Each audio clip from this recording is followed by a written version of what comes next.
Disponemos de media horita. ¿Quién quiere romper el hielo? Ahí tiene...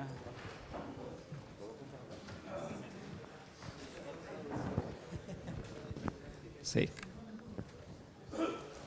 Hola, buenas tardes. Un poco por alusión, he salido ahí bastante. Mi nombre es José Antonio Peral, soy el director de operaciones de TTI. Y bueno, ahí hemos salido, parece ser, no muy bien parados. Simplemente una aclaración.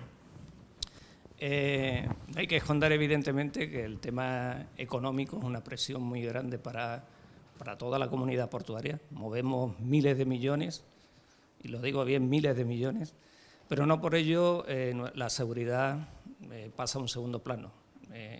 Evidentemente, lo primero, la seguridad para nuestros trabajadores y o para también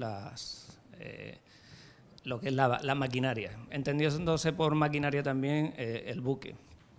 Ahí tenemos una delimitación también de responsabilidades. En el caso que Juan Manuel ha sacado aquí sobre el Africa 3,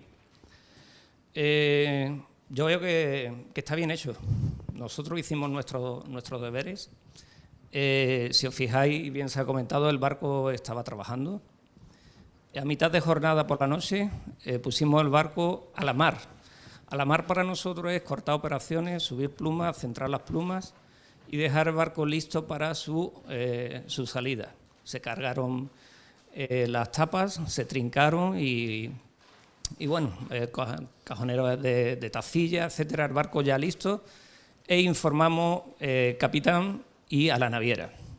A partir de ahí, nuestra responsabilidad como tal, pues bueno, termina. Yo no puedo decirle a un capitán, oiga, salga usted del puerto. Se ve la imagen perfectamente que las plumas están arriba, centradas, y la única grúa que estaba abajo, evidentemente, es porque estaba a una eslora de distancia, pluma abajo porque estaba averiada, pero bueno, en condiciones normales a una eslora de distancia es más que suficiente para que no tenga ningún problema. Si no hubiésemos cortado operaciones, si las tapas no hubieran estado a bordo y si las grúas no se hubieran subido, sí estaríamos hablando de un desastre, porque si no, sí hubiera pegado contra las grúas y el efecto dominó que se ha hablado, pues estaríamos hablando aquí de otra cosa. Entonces, simplemente aclarar que evidentemente hay presiones económicas, presiones de todo lo que es la infraestructura, la comunidad portuaria, alguna que otra vez, y aquí están todos los prácticos que pueden, incluso el capitán marítimo, alguna que otra discusión hemos tenido, pero siempre cuando un práctico ha dicho seguridad, la terminal jamás ha dicho no, todo lo contrario, hemos ayudado en la medida de lo posible. No es una pregunta, simplemente una aclaración por alusión. Una cosa también quería decir, Juan Manuel, no estabas cuando el Butterfly, en aquel momento yo era el director de operaciones de APM, sí estaba. O sea que quizá el cenizo sea mío. Muchas gracias. Sí, sí, por supuesto. Bueno, José Antonio, no te conocía, encantado. Lo único, con los nervios a lo mejor se me ha quedado muchas cosas que decir antes de poner la charla. Pero lo primero que quería decir, y no lo he hecho, es que esto no era una acusación contra nada. En concreto, la colaboración con la terminal de TTI es bastante buena. No tenemos vamos, desde mi punto de vista, y creo que en general en la corporación, nos coordinamos bastante bien. Lamentablemente, estamos en una jornada técnica donde hay que traer casos reales y claro, los que son los que son. Claro, yo puedo documentar o puedo explicar mejor los que me ha tocado vivir en persona. Y lo único que hacía este caso, como dije antes, más especial que el otro, o que otros, lo único, es que venía un barco en escala inaugural con la plana mayor de la empresa y los medios de comunicación y los drones volando. De hecho, se me ha quedado el vídeo que lo tenía que haber puesto, pero como me enrollo mucho, bueno, no me enrollo más. Lo dicho, gracias, José Antonio, encantado. No, No, simplemente capitán Izquierdo, comentar que me ha dado la impresión como que no hay ninguna coordinación, ningún plan establecido. Bueno, que sepamos que estamos las 25 horas del día abiertos y muchos de tus compañeros llaman y se coordinan los temporales, se proponen las medidas y en este buque concreto estuve en contacto con señor Peral desde la torre de control, como otro que han comentado aquí, respecto a un incendio, y que sí que hay una coordinación. No se puede desarbolar todo lo que se ha dicho, que no hay. Tus compañeros llaman perfectamente, ahí está el señor Tena, ahí está don Marcos, don Amador, señor Duclos, a cualquier hora de la noche. Señor Duclos ha mencionado un caso y ha dicho a la 1 de la mañana y quizás, además del funcionario de guardia, yo también estuve hablando con él. O sea que sí que hay una coordinación y una prevención para el señor Monedero de decir, oye, que viene un temporal, las terminales no se van a operar, los de pasaje incluso se ha cerrado alguna vez completamente, los fondeaderos hay que desalojarlos o hay que poner máquina en tales otros. Existe una coordinación completa. Muy completa no creo que sea, Julio. Pues estamos... habrá coordinación en la prevención, pero desde luego cuando la emergencia surge, y no me lo estoy inventando, las pruebas son palpables, cuando la emergencia surge a las 8 de la mañana o a la hora que sea y me coge doblando la roja y el barco está partiendo cabos, yo voy directamente al barco, Julio. Me parece bien. Directamente al barco. Ante una emergencia todos perdemos eso. Hay que pero que con antelación estamos abiertos a decir las terminales cierran, las terminales no operan, las grúas arriba, no entra ningún buque, se cierran los fondeaderos, o sea que vosotros mismos sois, como dice el señor Monedero, los guardianes de la seguridad. Pues esos guardianes, con las autoridades que nos ha establecido el Estado, coordinamos y decimos, se cierra el fondeadero, se cierra la terminal. Hubo una ocasión que hasta un buque en la magnífica boya de Cepsa no entró, una vez conozco, y siempre ha habido el plan. Bueno. Yo quería, Julio, lo de los fondeaderos ha funcionado muy bien y lleva varios años funcionando muy bien y como yo decía, todos tenemos que aprender y de hecho hemos aprendido y en el último temporal de marzo hemos tenido el resultado maravilloso a base de sacar a los barcos de las terminales expuestas. ¿Luego hay coordinación o no? No había coordinación antes, todos hemos ido aprendiendo, hemos visto las consecuencias, que además ahora nos las graban en vídeo, y yo creo que el camino es magnífico y hay que seguir por ese camino. Porque ya hemos visto durante varios años que los barcos no aguantan en más de 50 nudos en situaciones. Ahí está, 50 nudos son tantos metros por segundo, vienen siendo 25 aproximadamente, multiplicas por todo el área y decimos, es que no hay remolcadores en toda España, es bien fácil. Pero eso ha empezado porque todos estamos aprendiendo y nosotros los primeros, eso ha empezado este año maravillosamente. Y yo creo que es el camino. Se viene desde hace años. No, pero las terminales, yo en 11 años nunca le había visto evacuarlas, la verdad. Y se han evacuado. Y como dicen, incluso con vientos de poniente. El resultado ha sido maravilloso. Y efectivamente ha habido presiones de altos estamentos en las terminales y se les dijo que no, que primero es la seguridad y han cumplido. Perfecto. Bueno, luego quería comentar también la maniobra que ha puesto el práctico de Canarias respecto a que el buque en situación de blackout, pero tenemos que tener en cuenta que el generador de emergencia tiene que arrancar automáticamente y que la reglamentación de SOLAS como de las sociedades de clasificación te dicen la dualidad que tiene la alimentación al servo. Tienen que ir por cables diferentes en el buque, suficientemente segregados, y además con el botoncito de que si tienes falta de alimentación de los auxiliares principales, el de emergencia arranca y una de las líneas pasa por el generador y cuadro de emergencia, solo tienes que hacer el switch off y entrar con el generador de emergencia. Luego, capitán Monedero comentó que el caso del Columbus. Bueno, pues aquí se tienen en cuenta los planes de prevención con la ayuda del señor Karim y la relación, aprovecho ya para darle las gracias al señor Karim por la buena relación que tiene con toda la corporación. Y se ha ido a bordo, hay un buque roncero con dos timones, perdón, con dos principales y un timón solo en el centro, que no coge agua. Han hecho las pruebas con capitán CEA, con el práctico, y se le dice este buque no puede, y se le han puesto unas limitaciones. O sea que todo eso se tiene en cuenta en los PIN. Y luego, perdonar, son indicaciones. Mi compañero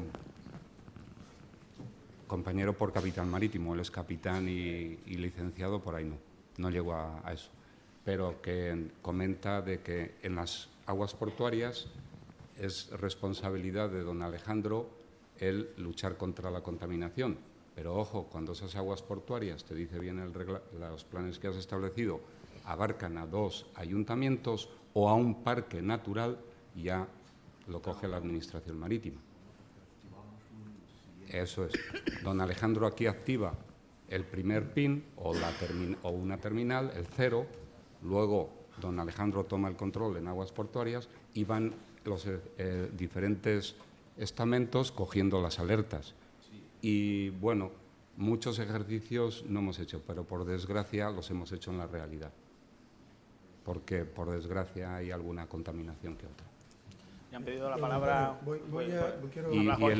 Y el último caso, el ejemplo que has puesto, porque el incendio que intervino el capitán, no sé si fue el señor Garáfono, tú has mencionado.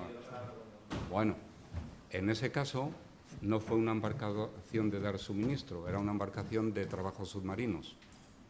No tenía por qué estar a esas horas allí. La sala de compresores estaba sobrecargada y vivían los tripulantes allí, y era una embarcación de buceo. Pero hay que mencionar también la labor del práctico perfecta, pero no olvidemos al Certosa 27, que está ojo a visor las 25 horas y fue el que llegó primero y le apagó el incendio. Hay que dar a cada uno.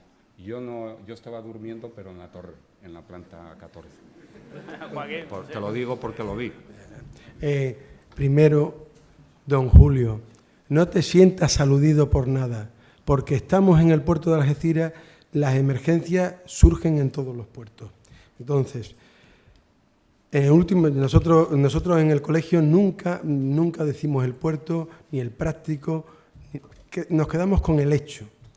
En el último temporal de Levante, en un puerto de cuyo nombre no me quiero acordar, un buque de 190 metros, los prácticos habían recomendado que saliese, el jefe de puerto, que resultó ser un químico, no tenía titulación náutica, esto es lo que pasa en España, y entonces dijo que no, que se quedase pinchado con los 2 remolcadores contra el cantil del muelle. Luego hicimos fotografías y efectivamente el cantil del muelle estaba descarnado, las defensas eran de ruedas de camión amortizadas. Señor, y aquí tengo ingenieros navales, las planchas, las tracas para la obra viva de los barcos están pensadas para que aguanten el empuje. Yo ya de eso no sé nada. Sí. Ni yo tampoco, pero vivimos de eso, vivimos. Pero lo que te quería decir, Julio, que no te lo tomes personal, que no hablamos del puerto de Algeciras, hablamos de la seguridad en los puertos españoles, que hay que cuidar España, que es de todos. Eso es lo que hay que hacer. Te habían pedido la palabra en primera fila.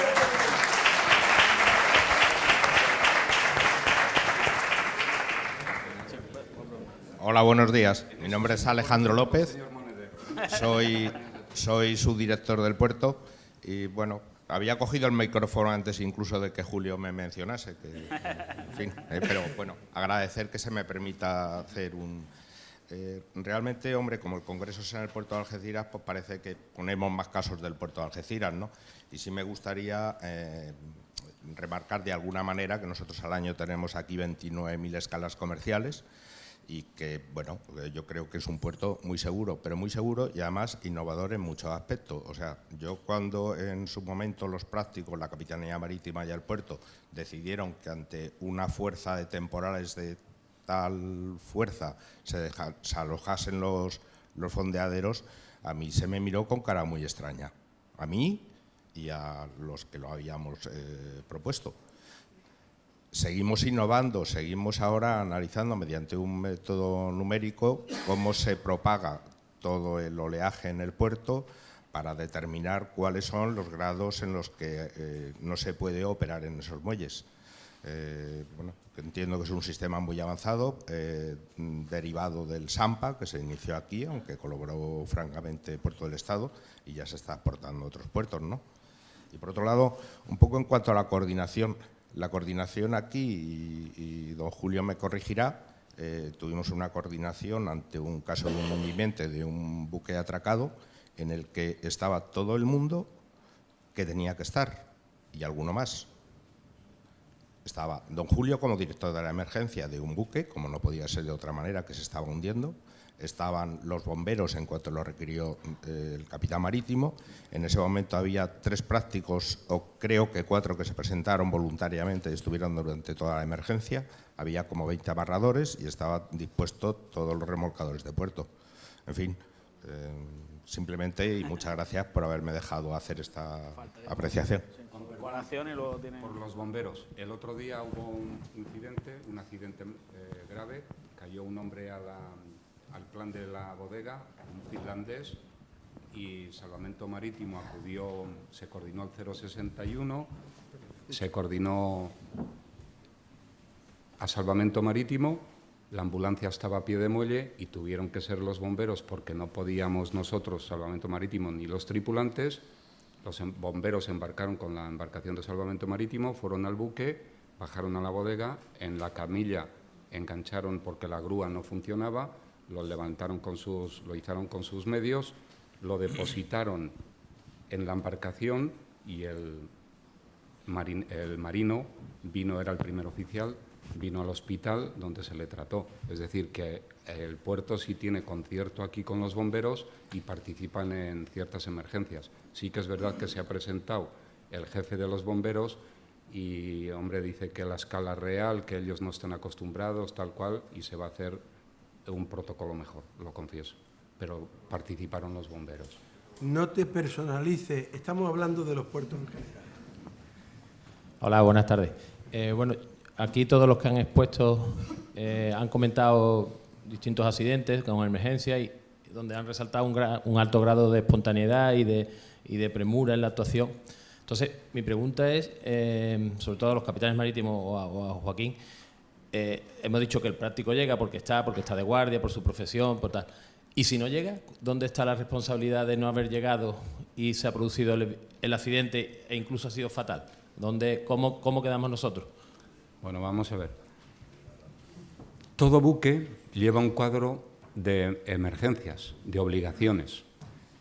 Y os tengo que decir, y lo digo en público, que en ese cuadro de obligaciones están bien señalizadas las responsabilidades de cada uno. Y el práctico no está metido en ese cuadro. Es bienvenido, pero también los buques son autónomos, como si le pasa en medio del Atlántico. Ellos también tienen sus planes. Tú eres capitán y has estado mandando buques y sabes que allí la autoridad es el Master Antargot, el Buisa Capitana Tolkabok, que dicen los rusos también. ¿Te lo digo en griego? Bueno, pues el capitán es la autoridad, el señor después de Dios, dice el castellano. Hangoi Kua, Emondo y Suela. Es el señor. Entonces, él tiene su plan, tiene su primer oficial, toda su tripulación y conoce su buque. Luego, en principio, le corresponde a él dirigir la emergencia. Por supuesto que todos vamos, yo por qué no sé nadar, pero si no, hasta a nado. Y aun sin saberlo bien, algo me habéis enseñado. No podemos responsabilizar al que no tiene esa responsabilidad. ¿Le puedo contestar? Sí, claro. ¿Me da usted su permiso? Vamos a ver. hay que distinguir entre el servicio ordinario y las emergencias. Con respecto al servicio ordinario, las autoridades portuarias, conforme al pliego de prescripciones particulares, la licencia para los que son desconocedores, la licencia del taxista para que pueda circular, la licencia del práctico para que pueda actuar, tiene que tener una calidad en el servicio. Y eso lo pone la autoridad portuaria. Usted tiene que tener 1, 2, 3, 24 horas, 365 días.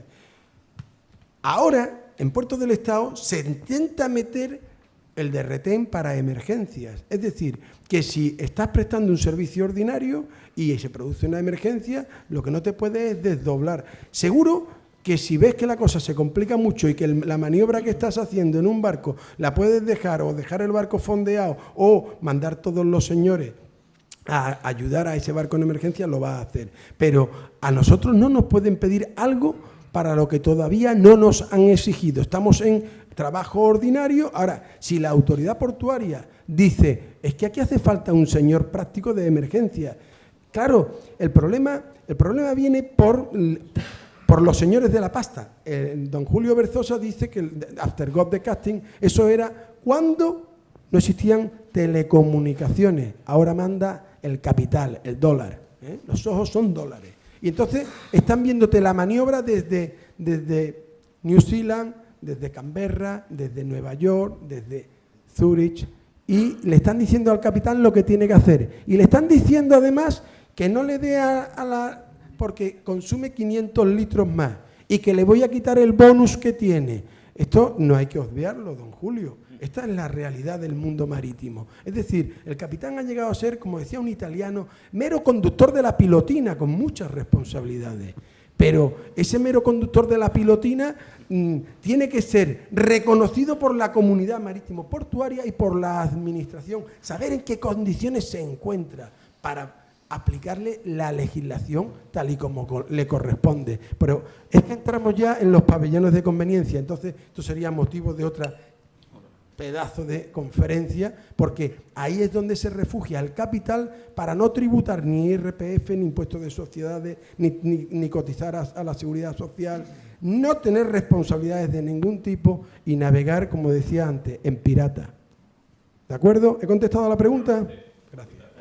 Creo que tenemos una pregunta por allí primero. Hay un código, hay un reglamento SOLAS, hay un capítulo 9, creo recordar. Totalmente de acuerdo. Hay un código ISN del capítulo 9 y en la sección 3 te dice bien claro Overriding Authority, y el presidente de la compañía le da un papel por escrito y firmado que el capitán es el que decide todo a bordo. Y aquí, cuando pasa un buque en el estrecho y se queda sin gobierno y el capitán no quiere coger el remolcador que se le asigna, que no solamente es el de salvamento marítimo, sino que puede ser un remolcador de puerto que llegue primero, que por cierto, en el último caso di la orden que corriera porque se metía uno a la plaza y alguien dio una contraorden que esperara en bahía. Me quitaron la autoridad. Llegó antes el de salvamento marítimo, el capitán no quería coger el remolque y se le dijo, oiga, 2 fondos ferro y coja inmediatamente fast tow, remolque, así que si no le meto la Guardia Civil. Lo cogió inmediatamente y ya el remolcador lo hizo firme y el buque no llegó a las playas. Estaba trabajando en Gibraltar, ha salido ahí. Anteriormente era el Bemaol 21 y ha vuelto a repetir incidente viniendo de Malta el mismo buque. Parece que estamos en el banquillo de los acusados juzgando al capitán marítimo, que no lo estamos juzgando a él. Estamos hablando de la realidad del negocio, que no es Algeciras, que es España. Pero la realidad del negocio, como dice también un buen práctico de Algeciras, Herr Klaus, is practice mag alles, te lo hace la práctica todo. Hay que ir menos reglamentación y más empuje. Discrepo con usted. Seguimos con las preguntas. Teníamos una pregunta por allí primero y luego, caballero. Sí, buenas tardes. Soy José Ramón Iribarren, director de Seaport 21. Somos una empresa de consultoría marítima y de seguridad marítima y de consultoría portuaria, ¿no? Bueno, muchos de aquí nos conocéis y conocemos también afortunadamente a muchos de los que estáis aquí porque hemos trabajado, llevamos 20 años en este sector y hemos trabajado con prácticos de 25 puertos en España, así que habéis pasado por el centro de simulación y conocéis muchos de los estudios que hacemos, ¿no? Yo quería agradecer muchísimo la invitación a las jornadas y las ponencias que ha habido. Es una maravilla volver a oír a los prácticos hablando de la preocupación por la seguridad y por la disponibilidad de medios, la formación, el entrenamiento, los recursos. Para mí no es nada nuevo, es lo que llevamos haciendo 20 años en las sesiones de trabajo, ¿no? Sí me gustaría, bueno, pues a Juan Marino Izquierdo no le quito la razón, pero tampoco se la doy al 100%, ¿no? Decías que la tecnología en la parte naval se ha desarrollado sobre todo orientada a los temas de navegación y muy poco o no tanto a la parte portuaria, ¿no? Yo viendo un poco toda la preocupación vuestra por la seguridad, tanto en la maniobra como en el amarre, como en los recursos de remolque, como en la preparación de planes de respuesta a emergencias, etcétera. Bueno, yo lo que tengo que decir es que hay muchísimos medios, conocimiento, experiencia, recursos, herramientas que se están aplicando desde hace muchos años y cada vez más y que ayudan una barbaridad a que todo esto se pueda llevar a efecto de manera adecuada, ¿no? Nosotros tenemos una experiencia, porque algunas de las cosas que veo y los casos que citáis te dejan un poco desalentado, ¿no? Yo creo que al público en general pues a veces ve una sucesión de faltas de recursos, de, llamémosle, chapuzas, de faltas de previsión, que nos dejan a todos un poco incómodos, ¿no? Nosotros tenemos una experiencia, afortunadamente hemos trabajado en terminales LNG, en gas licuado, que es el estándar más alto de seguridad y de autoexigencia del sector marítimo mundial, y tienen un récord, una reputación y un nivel de seguridad y de escasez de accidentes impresionante. Nosotros hemos trabajado, como digo, en 56 terminales de gas en más de 20 países, ¿no? Y ahí sí que exigen aplicar toda esa tecnología y todo ese conocimiento. Entonces, no se construye, opera y se pone en funcionamiento una terminal de LNG sin los preceptivos estudios detallados de maniobra, de remolque, de fijar procedimientos de acceso, estudios de amarre. He visto que hay problemas de amarre a montones. Hay herramientas potentísimas para fijar los límites de operación y de permanencia de buques en muelle y de establecer procedimientos de respuesta, ¿no? Respuesta ante emergencias, maniobras de emergencia ante fallos de amarre, ante fallos de remolque, ante fallos de navegación, etcétera. Es decir, todo ese paquete de estudios permite que las terminales del LNG hayan alcanzado ese estándar. ¿Hay que aplicar ese mismo estándar a todos los sectores del tráfico marítimo? Pues probablemente no, es una cuestión de evaluación de riesgos, probabilidades y consecuencias, ¿no? Valor de las mercancías, nivel de daños, etcétera. Pero quiero decir que hay una cantidad enorme de conocimiento, de herramientas y de experiencia para poder hacer todo esto que estáis pidiendo bien hecho, completo y trasladarlo por planes de formación y entrenamiento a todas las personas involucradas, ¿no? Y hay una idea que se me está escapando, pero la diré. Bueno, pues todo eso puede ayudar y el problema es un poco pues, lo que comentaba también al principio el capitán marítimo Berzosa, ¿no? Hay a veces detectados problemas muy claros, como este del muelle de Isla Verde y la salida por el sur. Bueno, ¿quién toma la iniciativa de lanzar esas actividades, esos análisis, esos programas de entrenamiento específicos? Eso es lo que entre Colegio de Prácticos, Capitanías Marítimas, Dirección General de Marina Mercante, autoridades portuarias, operadores de terminales, etcétera, ¿quién tiene esa iniciativa o quién lanza todo eso? Porque, insisto, todo ese paquete de trabajos que hacemos y que da seguridad y eficiencia a las terminales es producto no de una ingeniería muy lista o de un práctico muy experto o de un capitán marítimo muy exigente, es un trabajo de equipo y de coordinación de todas las partes que establecen de común acuerdo los procedimientos y los niveles de operación, ¿no? Entonces, yo es lo que quería poner sobre la mesa, que hay capacidad y posibilidades de hacer las cosas muy bien, ¿eh? Vale. Igual no me expresé bien. Me refería a barco parado amarrado, simplemente. En ese sentido, pues la verdad, lo desconozco y no sé qué campo de mejora hay. No me refería, al igual no me expresé bien, por motivo de que me enrollo mucho. Bueno, caballero. Hola, buenos días. Soy Vicente Merayo, práctico del puerto de Málaga. Quería hacer una pregunta que a mí me ha preocupado un poquitín. Cuando don Joaquín ha dicho que tienen que dar un certificado las autoridades portuarias de la rotura, de la fuerza de rotura de cada NORAE. Yo pregunto, ¿hay algún puerto dentro del sistema portuario español que haya dado NORAE por NORAE de cada puerto la fuerza de rotura? Y segunda pregunta, ¿ha ocasionado alguna consecuencia penal, algún práctico de algún puerto, la rotura de algún NORAE durante el amarre de algún barco? Yo no quiero monopolizar lo mismo que he dicho antes con el puerto de Algeciras. El tema viene de industria. Todos los elementos que están sometidos a cargas tienen que estar certificados por una organización de control autorizada. Las escalas, los gangways, las plataformas, llegan allí unos señores, mire usted, esto soporta 2.000 kilos. Pues le ponen 2 bloques de hormigón de 1.500 kilos, son 3.000 por aquello de la carga de ruptura y superar. Y eso con cada uno de los elementos que tienen que estar sometidos a tensiones. ¿Qué ocurre aquí en los puertos españoles? Estamos hablando de, yo me conozco muy bien Cádiz, Algeciras, Ceuta, son muelles antiguos que antes albergaban o amarraban barcos de 120, hoy están amarrando barcos de 360 metros.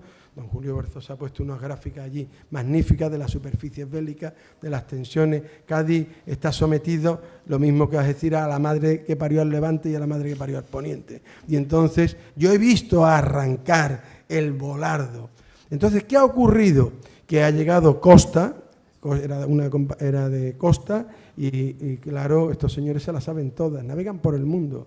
Estados Unidos, los number one en pedir responsabilidades civiles y penales. Y entonces le llegó la autoridad portuaria muy diligente, oiga, mire usted, el parte de avería y vaya usted restituyendo. Le dice, mire usted, yo le repongo esto, pero dime usted el certificado de control autorizado por una empresa de control autorizado de que esto tiene una carga de trabajo de 100 toneladas o de 200 toneladas.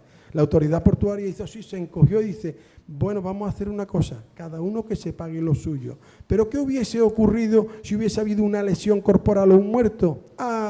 Hubiésemos ido al banquillo de los acusados, le hubiesen dicho al práctico, oiga, usted asesoró técnicamente al capitán del buque para que pusiesen el volardo número 22 del muelle Reina Victoria o del muelle Reina Sofía 3 gazas de 3 cabos que tienen una safe working load de 120 cada uno, que se ponen en 360 o 500 toneladas de tiro, porque hasta que no rompe el cabo.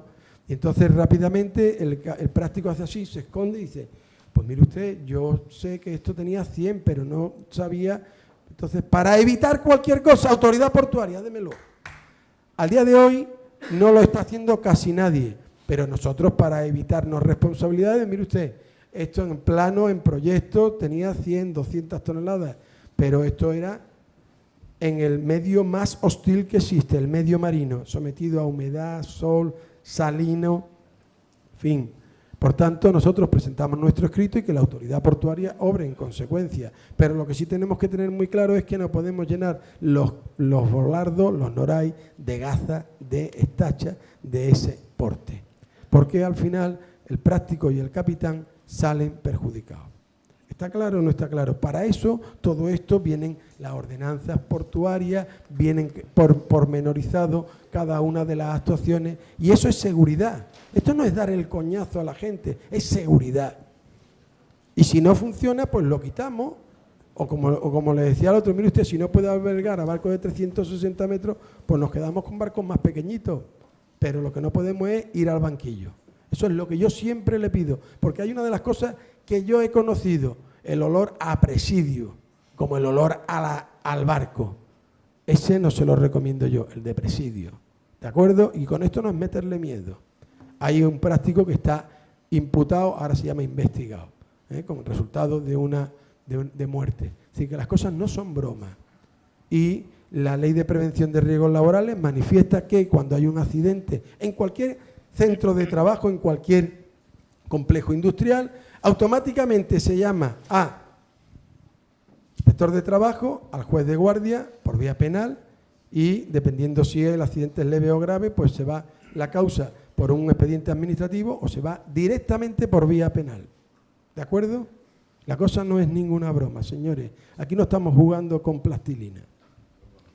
Nos hemos pasado unos minutitos. ¿Alguna última pregunta antes del almuerzo? Sí.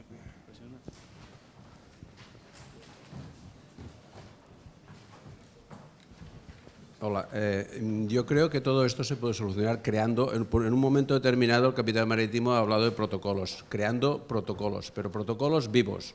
¿Qué quiero decir con esto? protocolos que vayan evolucionando a mejor en vista a los accidentes que puedan pasar y analizar sobre todo estos accidentes por un comité. ¿Dónde se puede analizar mejor? Dentro del puerto, con los diferentes, con prácticos, con las terminales, Capitanía Marítima, Autoridad Portuaria, analizándolo todo, pero analizando desde un punto de vista de no de buscar culpables, sino de ofrecer soluciones. Y hay que analizarlo, nadie se tiene que sentir culpable, sino buscar cómo se puede mejorar, ir variando los protocolos en este sentido. Es la única manera de tirar para adelante. Aquí somos muy dados a crear unos protocolos de viva voce. Entonces, es decir, estos protocolos, quiero decir que no son protocolos, hay que escribirlo, y esto nos da además a todos exclusivamente cobertura legal, que es importante en la actuación. Solamente comentar esto al respecto. Y lo tenemos en cuenta, y ha visto cuando estamos compungidos, apenados, con el problema que nos viene con... Ya pusimos set up a risk assessment, avoiding a big resettlement. No me ha visto cómo estoy tieso por lo que se nos viene encima. Es verdad, hemos dicho al principio que hay que hacer una evaluación de riesgos laborales. He visto que estás más delgado ahora con el pelo más blanco. Esto supongo que debe ser por todo esto que ha pasado, ¿no? Snow on my roof, but still fire into the boiler.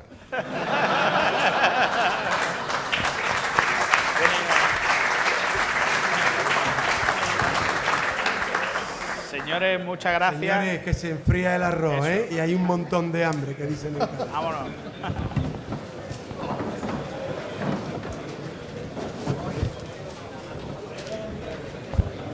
Muy bien, tío.